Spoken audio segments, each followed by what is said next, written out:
네, 이번에는 나는 청개구리 경매로 집 400채를 돈 없이 샀다. 55페이지부터 그럼 소개를 좀 해드릴게요. 이 55페이지부터는 점유자 형태별 명도 전략이 나와요. 경매는 명도가 가장 어렵다고 합니다. 낙찰받는 것도 뭐 쉽진 않겠지만 제일 어려운 게 이사 보내는 것이 가장 어렵습니다만 대화로 잘 풀어가는 게 중요하다고 합니다.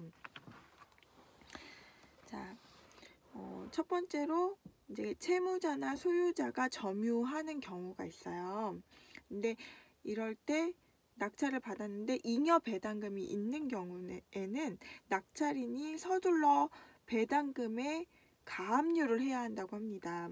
배당금은 수령하고 이사는 안 나가는 경우가 있어서 그렇다 그러는데요. 보증금 300에서 500만 원을 받고 월세를 받거나 퇴거가 확인되면 보증금을 돌려주라고 합니다. 점유자가 그렇게 할 수 없다고 하면 배당금에 가압류를 할 수밖에 없고 가압류 비용이 청구될 것임을 인지시키면 이렇게 보증금을 받을 수 있다고 합니다. 잉여 배당금이 없을 때도 있어요. 이럴 경우는 대화를 잘 해서 이사를 시키라고 합니다. 이사비를 어느 정도는 좀 줘야겠죠. 그리고 임차인이 점유하는 경우가 있어요. 그러니까 세를 들어서 사는 분. 이제 전액 배당받는 임차인도 있거든요. 이런 분들은 배당을 받으려면 낙찰인의 명도 확인서가 있어야지만 이분들이 배당을 받을 수가 있어요. 그래서 명도가 가장 쉬운 케이스예요. 그러니까 다른 집을 구하기 위해 돈이 필요하다고 명도 확인서를 요구하는 경우도 있거든요. 근데 이럴 경우는 500만 원 정도 보증금을 받은 후에 명도 확인서를 발급해 주는 것이 좋다고 해요. 미리 명도 확인서를 발급을 해주면 이사를 안 나가고 그냥 거기 계속 머무를 가능성이 높기 때문에 그렇게 받으라고 하고요. 일부 배당받는 임차인은 명도 확인서가 있어야 일부 배당금이라도 찾을 수 있다는 것을 말씀을 드리고요. 그 다음에 그분들이 이사를 나갈 수 있도록 이렇게 도와드리면 되고, 전혀 배당받지 못하는 임차인도 있어요. 근데 미리 약속했던 이사비보다 얼마라도 더 드리려고 하라고 합니다. 인터넷을 통해서 이분들이 이사 갈 수 있는 저렴한 집을 알아보아 중개 수수료라도 절약할 수 있도록 도와주라고 합니다. 그러니까 어쨌거나 경매를 당하는 입장에서는 피해를 입는 게 있기 때문에 낙찰을 받는 사람이 너무 매정하게 굴지 말고 좀 마음을 넓게 먹고 그리고 조금 도와주려는 입장으로 이렇게 낙찰을 받으시면 훨씬 더 좋겠죠. 강제 집행을 해야 하는 경우가 있어요. 부득이하게 강제 집행을 해야 하는 경우가 있는데 첫 번째로는 강제 집행을 신청하면 점유자에게 강제 집행 날짜를 알리고 강제 집행 비용 견적을 위해 1차 방문을 한다고 하고요. 두 번째로는 막무가내 점유자를 만나면 말이 통하는 가족하고 대화를 해서 가족의 마음을 돌려놓을 수 있도록 해야 한다고 합니다. 이것이 통하지 않는다면 가족들의 직장 혹은 사업장에 내용 증명을 발송을 하고요. 밀린 월세로 급여에 가압류 혹은 사업장 물품을 압류할 수 없다는 취지로 이렇게 내용 증명을 발송하라고 합니다.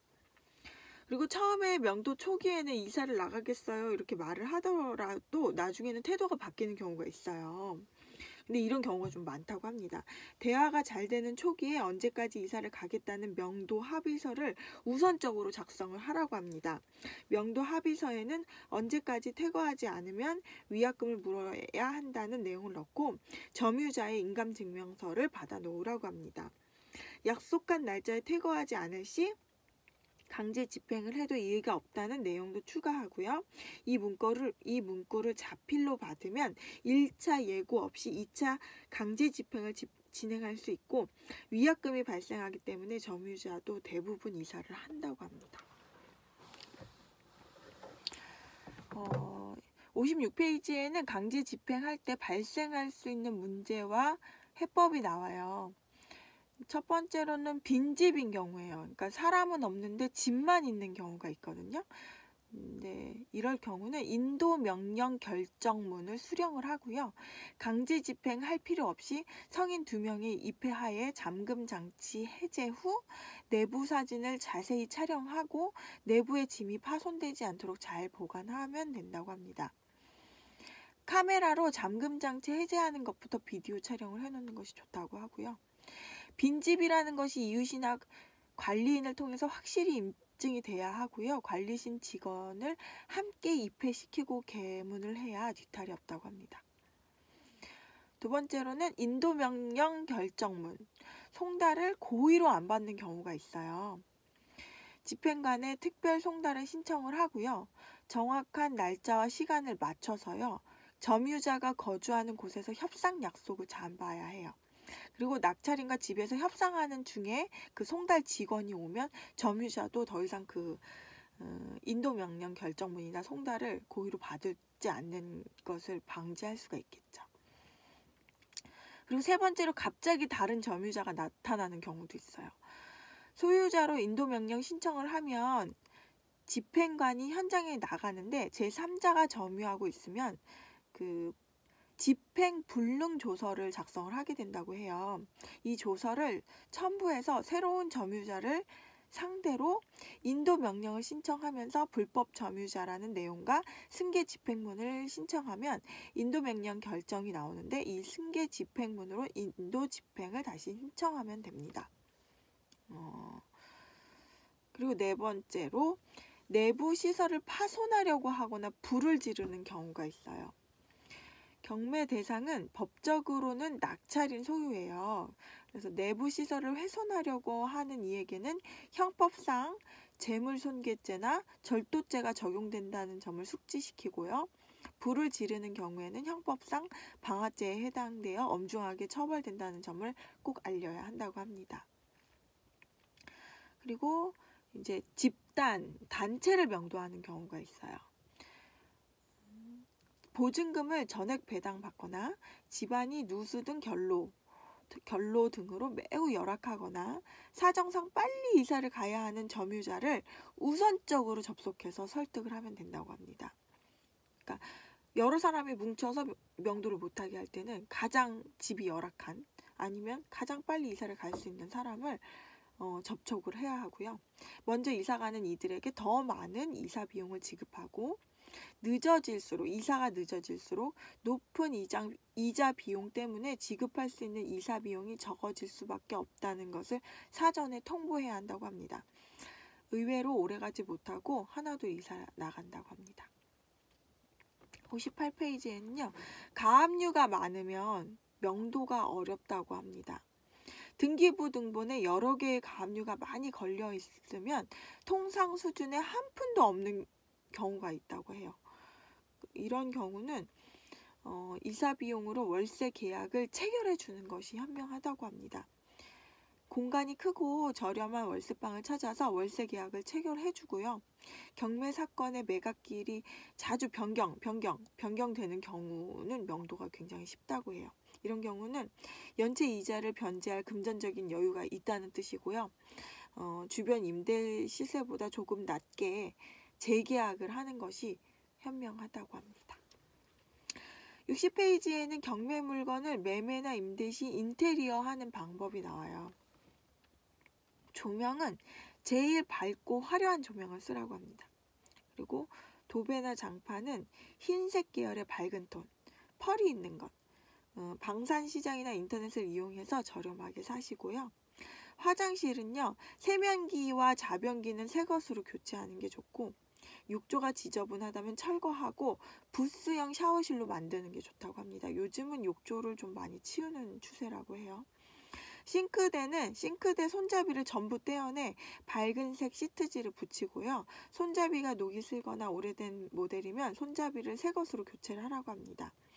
하부 싱크대와 상부 수납장 간 타일 무늬의 시트지를 부착하면 새집같이 변신한다고 합니다.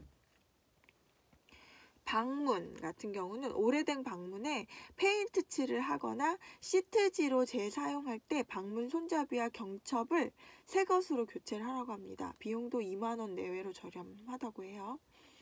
몰딩은요, 몰딩이 좀 많이 중요하다고 해요. 이분한테는 고급 목재로 된 두꺼운 몰딩이 좋고, 방문 틀에도 나무 몰딩을 하여 고급스러움을 연출시키라고 합니다. 근데 저의 개인적으로는 그냥 몰딩을 너무 화려하게 하기보다는 그냥 흰색으로 깔끔하게 하는 게 좀 좋을 것 같아요. 최종 소품은 예쁜 실내 슬리퍼 2개 정도를 마련을 해놓고요. 마치 모델하우스에 방문한 것처럼 연출을 하라고 해요. 현관 입구나 집 곳곳에 예쁜 화분이나 흙없이 사는 식물을 배치하고요. 방향제도 설치해서 좋은 향이 나게 하고요. 집을 보러 온 사람에게 좋은 인상과 호응을 얻게 하는 게 되게 중요하다고 합니다. 그러면 빨리 매매를 할 수도 있고 임대를 할 수 있다고 해요. 62페이지에는요. 영원 경매에 성공하는 방법이 나와요. 2억짜리 빌라가 여러 번 유찰되어서 1억까지 떨어지고 전세 시세가 1억 500만 원이라고 가정해보면 1억의 25%에 해당하는 2,500만 원이 필요하거든요. 그러니까 1천만 원은 입찰할 때 필요한 거고, 그리고 낙찰 후 45일 내에 잔금 9천만 원을 납부를 해야 돼요. 경매 대출이 80%가 나오기 때문에 8천만 원 대출이 나오면 준비된 1,000만 원으로 더해서 잔금을 넣어주라고 해요. 잔금 납부 후에는 등기부 등본상의 부동산 명의를 낙찰인 이름으로 바꾸고요. 소유권 이전, 촉탁 등기라고 하는데 이것이 취득세가 1.1%, 그러니까 110만 원 정도를 납부를 해야 해요. 점유자를 이사 보낼 때 이사 비용과 연체 관리비, 부동산 중개 수수료는 500만 원 미만으로 발생이 되고요. 셀프 등기를 하면 비용이 발생하진 않지만 법무사에게 의뢰하면 4, 50만 원 정도의 등기 비용이 추가로 발생을 해요. 이렇게 소유권을 취득해야 점유자를 이사를 보내든지 임대를 놓을 수가 있어요. 총 발생 비용은 1억 500만 원으로 전세를 놓는데 부동산의 전세를 의뢰할 때 근저당권을 말소하는 조건으로 전세를 놓으면 된다고 합니다. 그리고 8천만 원은 은행에 납부하여 근저당권을 말소시키고 나머지 2,500만 원만 받으라고 합니다. 그리고 총 기간이 잔금 납부 후 3개월, 그러니까 점유자 이사 기간이 2개월 정도 걸리고 인테리어 및 전세 중개 기간을 1개월 정도로 잡고요. 더 걸리면은 조금 계속 이자가 발생되기 때문에 좀 손해 볼 수 있으니까 웬만하면 이 3개월 정도 안에 맞추는 것이 좋고요. 3개월분의 이자가 발생하는데요. 8천만 원을 대출을 받으면 매달 한 24만 원에서 32만 원 정도의 대출 이자가 발생을 하거든요. 그러니까 대략 한 72만 원에서 96만 원으로 8천만 원이라는 큰 돈을 활용을 할 수 있게 되는 거예요.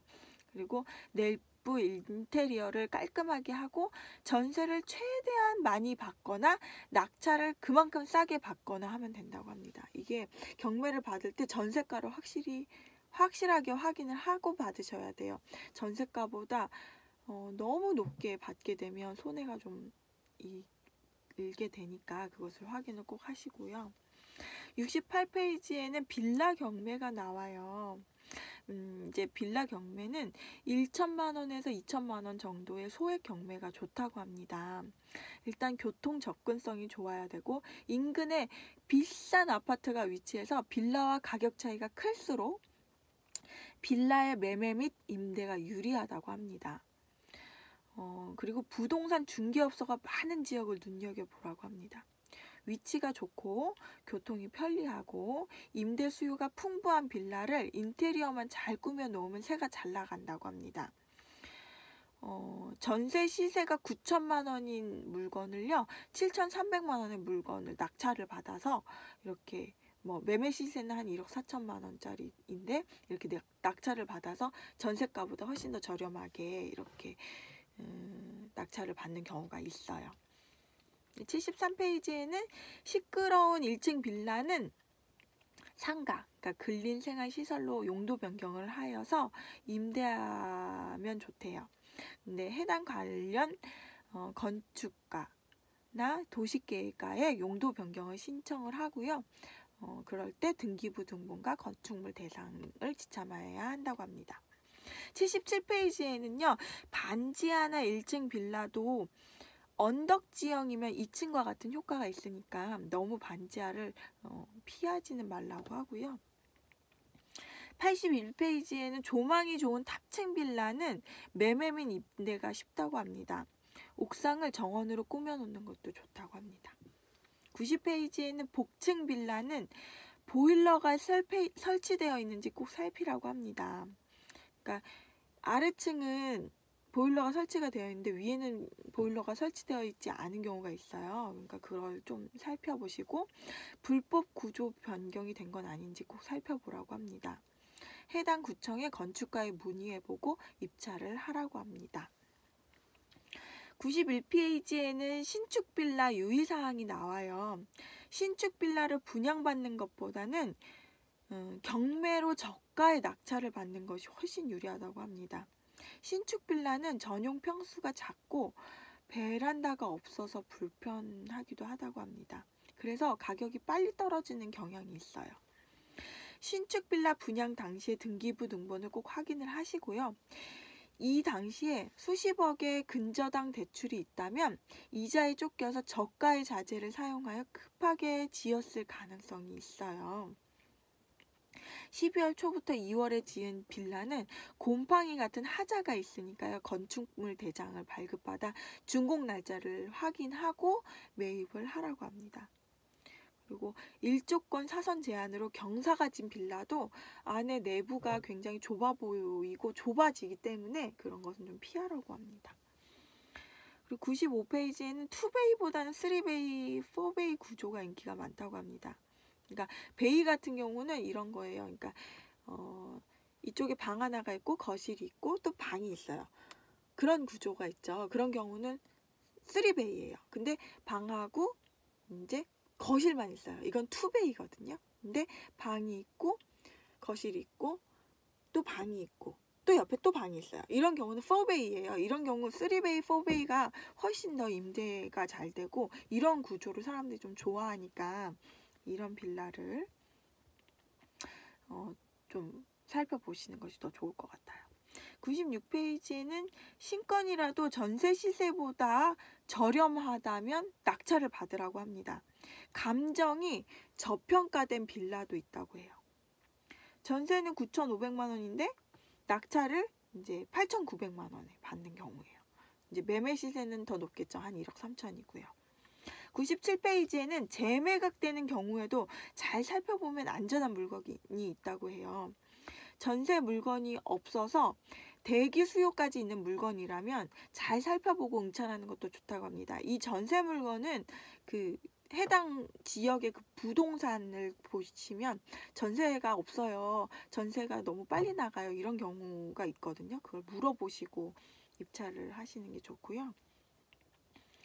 또 공동 투자해가지고 둘이 싸우는 경우가 있어요. 그래서 불화로 대금을 납부하지 않아서 경매가 유찰되는 경우가 있거든요. 이런 경우가 재매각되는 경우인데 이런 경우 잘 살펴보면은 안전한 물건이 있으니까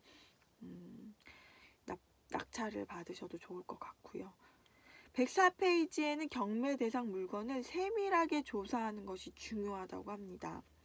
집의 내부 구조, 이웃들에게 이제 탐문 조사를 해서 천정에서 물이 새는지, 결로가 있는지, 하수구에서 물이 역류하지는 않는지, 어떤 분들이 거주하고 있는지 전반적인 상황들을 꼼꼼하게 조사하는 게 습관이 되어야 한다고 합니다. 105페이지에는요. 오래된 빌라들 중에서 대지 지분이 큰 빌라가 있어요. 근데 이런 빌라는 재개발이나 재건축할 때 매우 유리하고 이거는 빌라를 산다고 생각하기보다는 그냥 땅을 산다 이렇게 생각을 하고요. 저렴하게 매입을 하라고 합니다. 보통 전용 면적이 20평짜리 빌라는 대지 지분이 10평 전후예요. 근데 이에 비해 월등히 5, 6평 이상 심지어는 10평 이상 많은 경우도 있어요. 이런 대지 지분이 큰 빌라면 대지 지분이 좋은 거니까 그런 빌라는 낙찰을 받으면 좀 더 좋고요. 110페이지에는 반대로 대지 지분이 12.5평 빌라는 전용 면적이 25평 정도 되는 게 상식이에요. 근데 30평이나 35평 정도로 이 안에 전용 면적이 나오는 경우가 있어요. 이런 경우도 집안 내부를 수리를 하고요. 매물을 내놓으면 좋은 값을 받을 수 있으니까 이런 것도 좀 잘 살펴보라고 합니다. 네, 123페이지에는요. 매입을 피해야 하는 빌라도 있어요. 도시가스가 아닌 LPG를 사용하는 빌라. 그리고 기름 보일러가 설치된 빌라는 피해라고 합니다. 임대 및 매매 수요가 매우 낮다고 합니다. 126페이지에는요. 공원 옆이나 초등학교 주변의 빌라는 가치가 높고요. 임대 및 매매가 잘 된다고 합니다. 129페이지에는요. 김포시, 파주시, 화성시, 평택시에는 공장에 끼어있는 빌라가 많아요. 다시 한번 말씀드릴게요. 김포, 파주, 화성, 평택에는 공장에 끼어있는 빌라가 많은데요. 이런 경우는 사람들이 대체적으로 공장이 있기 때문에 피하려고 하는데 의외로 공장 근로자나 외국인 노동자들 숙소로 활용 가치가 굉장히 높기 때문에 저렴한 가격으로 유찰이 되면, 그러니까 응찰하면 높은 수입을 얻을 수 있다고 합니다. 131페이지에는 서울에서 명절 때만 되면 붐비는 지역이 있어요. 이런 곳은 5, 60대 부모 세대들이 많이 거주하는 지역이에요. 근데 요즘 같은 불황일수록 중서민층의 주머니가 얇아져서 육아 및 경제적 도움을 받기 위해 부모님 집 근처로 집을 얻고자 하는 젊은 부부층의 수요가 증가를 한다고 해요.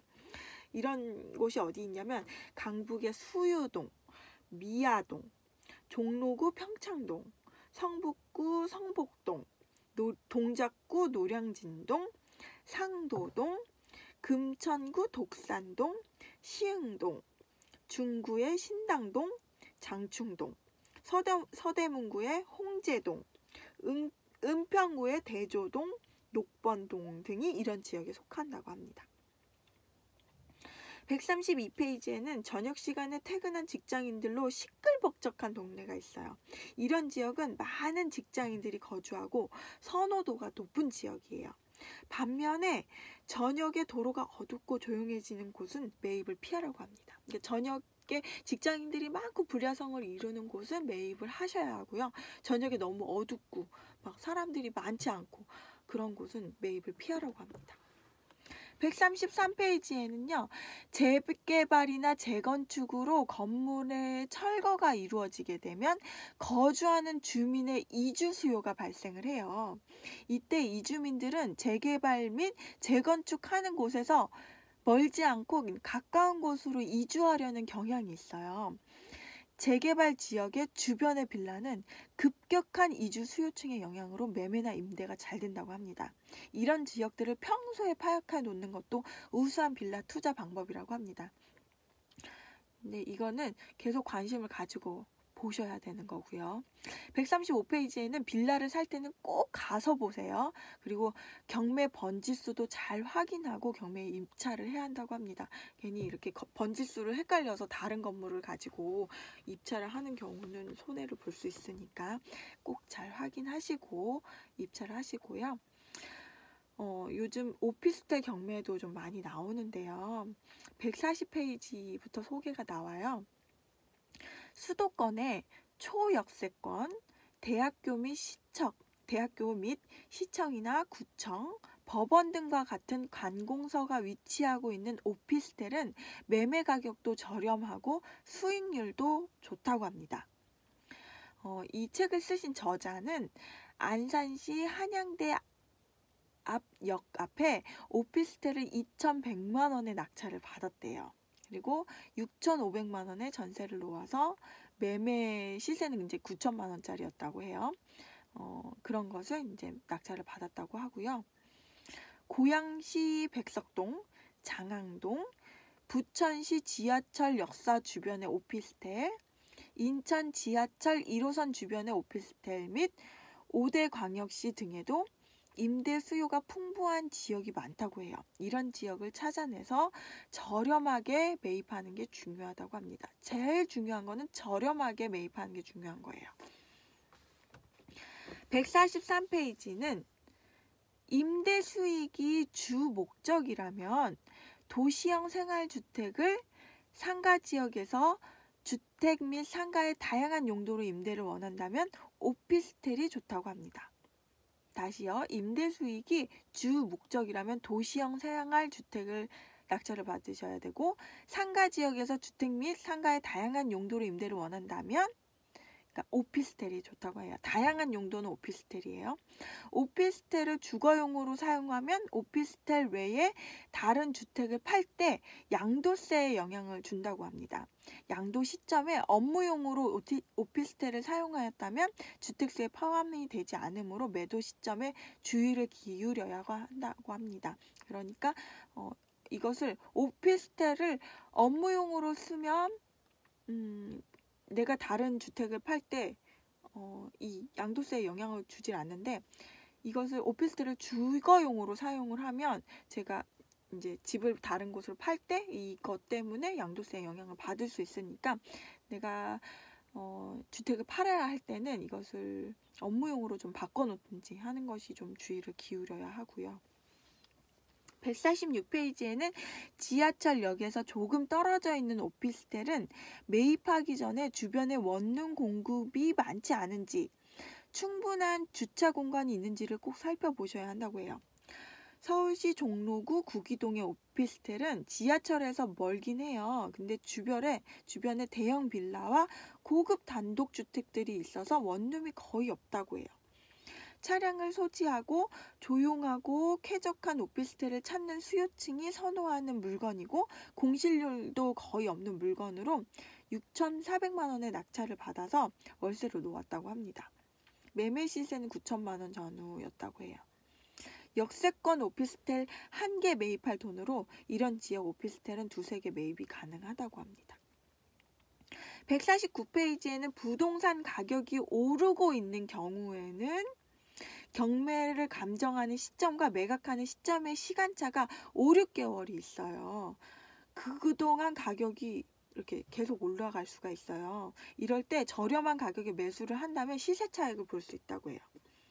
그런데 반면에 이제 가격이 내리고 있는 경우 있죠. 그런 경우는 가격이 막 내릴 때 감정을 했는데 5~6개월이 지난 시점에서는 더 내려가 있을 수가 있어요. 그러니까 가격이 막 내리고 있을 때는 경매를 피하셔야 합니다.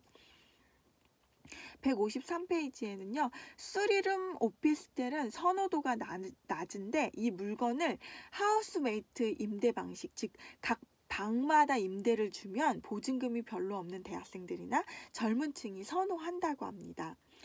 인터넷 카페에 피터팬의 좋은 방 구하기, 또 네이버 카페에 룸메이트 구한다는 광고를 올리면 손쉽게 임대를 놓을 수 있다고 합니다.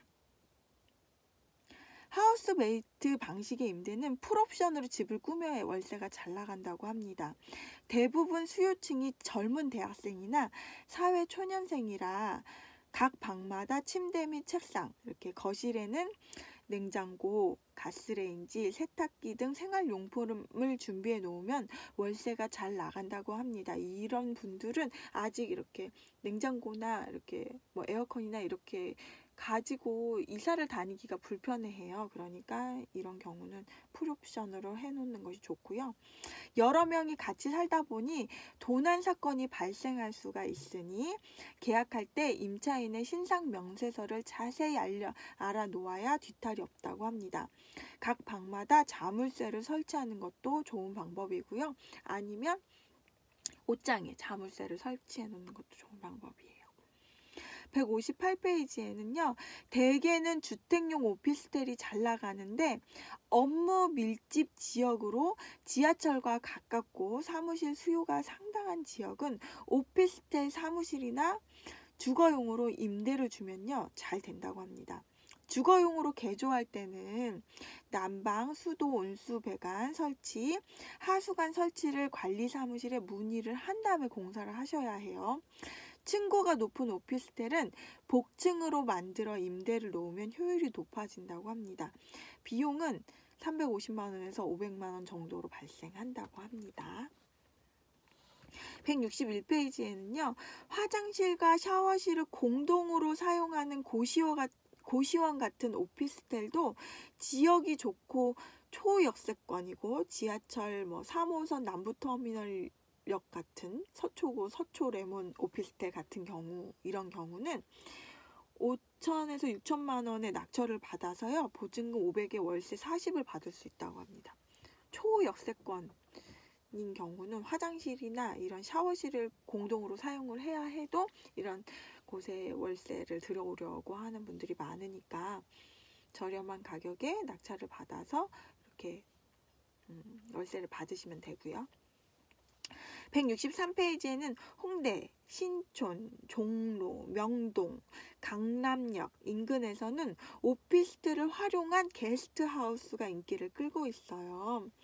외국인 여행객들에게 저렴한 비용으로 숙박을 제공하는 그런 곳이고요. 근데 대개 인천공항에서 교통이 편리하고 볼거리가 많은 홍대역, 안국역, 강남역 일대에 대거 위치한다고 합니다. 게스트하우스는 인터넷으로 홍보를 하고 예약을 받는데요.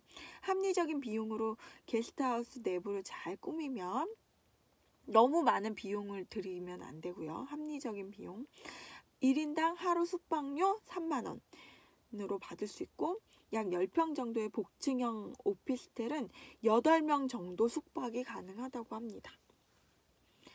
165페이지에는 강남, 종로, 여의동, 마포 등 사무실이 밀접한 지역에 오피스텔을 매입해서요, 1인용 피트니스 스튜디오로 임대를 주거나 헬스 코치를 두고 직접 운영하는 것도 수익률을 높일 수 있다고 합니다.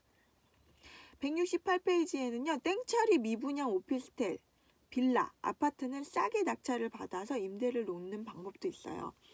이런 물건을 낙찰을 받을 때는 임대 수요가 있는지, 임대가 잘 되는지 꼭 확인을 하셔야 합니다. 171페이지에는 낙찰받기 쉬운 타이밍은 명절 연휴 사이에 있는 평일에 매각기일이 잡힌 경우가 있어요. 그리고 여름 휴가 성수기, 8월 첫째 주, 둘째 주, 또 폭설이나 장마 때, 또 천안함 사건이나 같은 그 남북 긴장 관계 시에는 경매장이 한산하고 낙찰받기가 쉽다고 합니다. 네. 자, 이번에는 특수건물에 관해서도 말씀을 드릴 건데요. 이 특수건물부터 또 내용이 굉장히 많기 때문에 이거는 다음 영상에서 말씀드리도록 할게요.